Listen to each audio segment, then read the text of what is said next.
Hello friends, अगर आप बिहार दरोगा, बिहार पुलिस सम्मान निषेध, बिहार के किसी भी एग्जाम की तैयारी कर रहे हैं तो नाबार्ड संस्था बहुत इंपॉर्टेंट हो जाता है। यहाँ से कई बार क्वेश्चन पूछा गया है और यहाँ से क्वेश्चन आने का हाई चांस बनता है। आज एमसीक्यू भी देख लेंगे, इससे जितना ही बनेगा वो एमसीक्यू भी देख लेंगे। जिस प्रकार से हम लोग सेबी खत्म किए, उस आरबीआई खत्म किए, इस प्रकार से नाबार्ड को हम लोग खत्म कर लेंगे 3 से 4 मिनट के अंदर। ठीक है, तो चलिए स्टार्ट करते हैं। पहले ये बताइए कि आप लोगों को पता है कि किसानों को लोन देने के पीछे कौन सी सबसे बड़ी संस्था काम करती है?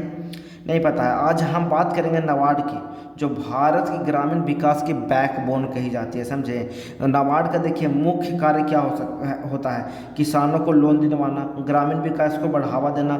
मेन याद रखिए, ग्रामीण विकास को बढ़ावा देना और कृषि से संबंधित, ठीक ना।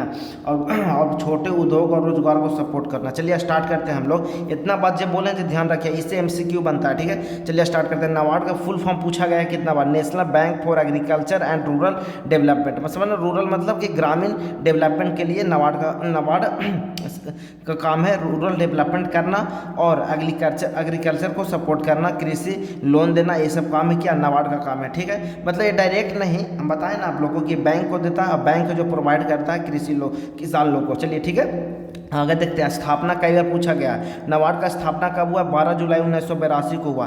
और याद रखिएगा किस समिति के सिफारिश पर? शिवरमन समिति के सिफारिश पर, छठी पंचवर्षीय योजना के दौरान। ये सब पूछा गया है क्वेश्चन। देखिएगा एमसीक्यू में कैसे बनेगा क्वेश्चन, दिमाग झलना जाएगा।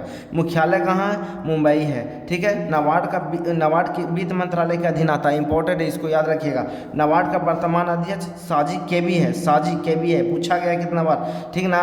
जो अभी वर्तमान अध्यक्ष रहेगा ना, वो बहुत इंपॉर्टेंट हो जाता है नाबार्ड का। ठीक है, अब एमसीक्यू देखते हैं, बस इतना है। मेन इंपॉर्टेंट याद रखना है, यहाँ याद रखिएगा। ठीक है, डेट याद रखिएगा, फुल फॉर्म याद रखिएगा, कितना नंबर क्वेश्चन पूछा गया। चलिए स्टार्ट करते हैं एमसीक्यू। नाबार्ड की स्थापना किस अधिनियम के तहत की गई थी? तो याद रखिएगा, बैंकिंग अधिनियम 1949, नाबार्ड अधिनियम 1981, आरबीआई अधिनियम 1934। आप लोग कमेंट करिए कौन होगा सही एक का। ये सब देखिए पूछा गया है क्वेश्चन, बहुत इंपॉर्टेंट है। इसमें हो जाएगा नाबार्ड अधिनियम 1981, इसका आंसर हो जाएगा। ठीक है, अगर चैनल पर नए हैं तो चैनल को सब्सक्राइब करिए और वीडियो को लाइक करिए। ठीक है, आगे हम लोग बढ़ते हैं। 2025 से 2026 के अनुसार नाबार्ड के अध्यक्ष कौन हैं? देखिए बहुत इंपॉर्टेंट होता है, बनने से आने वाला है, उसके लिए बहुत इंपॉर्टेंट होता है। यहाँ पे कौन हो जाएगा? विजय कुमार, हर्ष कुमार भरमाल, श्री साजिद। देखिए भी यहाँ बताए ना, देखिए ये हो जाएगा आंसर इसका। ठीक है, आगे देखिए कैसा क्वेश्चन बनेगा। नाबार्ड की स्थापना किस समिति की सिफारिश के आधार पर हुई थी? नरसिम्हन समिति, शिवरमन समिति, वर्मा समिति, कोई नहीं, कौन सा हो जाएगा? शिवरमन समिति, बहुत इंपॉर्टेंट है।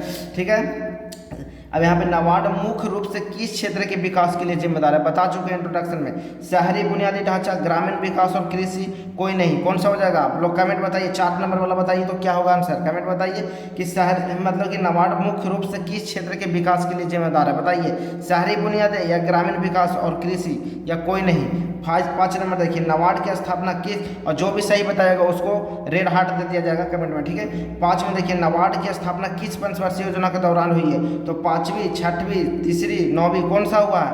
यहाँ बता चुके हैं, 6ठी हो जाएगा। नाबार्ड को ग्रामीण विकास के लिए विकासात्मक और विशेषज्ञता का केंद्र क्यों कहा जाता है? क्योंकि यह ग्रामीण के लिए काम करता है, समझे ना, क्योंकि वो कृषि और ग्राम के लिए, गाँव के लिए काम करता है, इसीलिए कहा जाता है, समझे ना। तो 6 नंबर भी याद रखिएगा। ठीक है, आज हम लोग इस टॉपिक को यही खत्म करते हैं और नाबार्ड से कोई भी क्वेश्चन अब नहीं छूटेगा। जैसे ये सेबी कराए थे, इस प्रकार से नाबार्ड भी खत्म हो गया।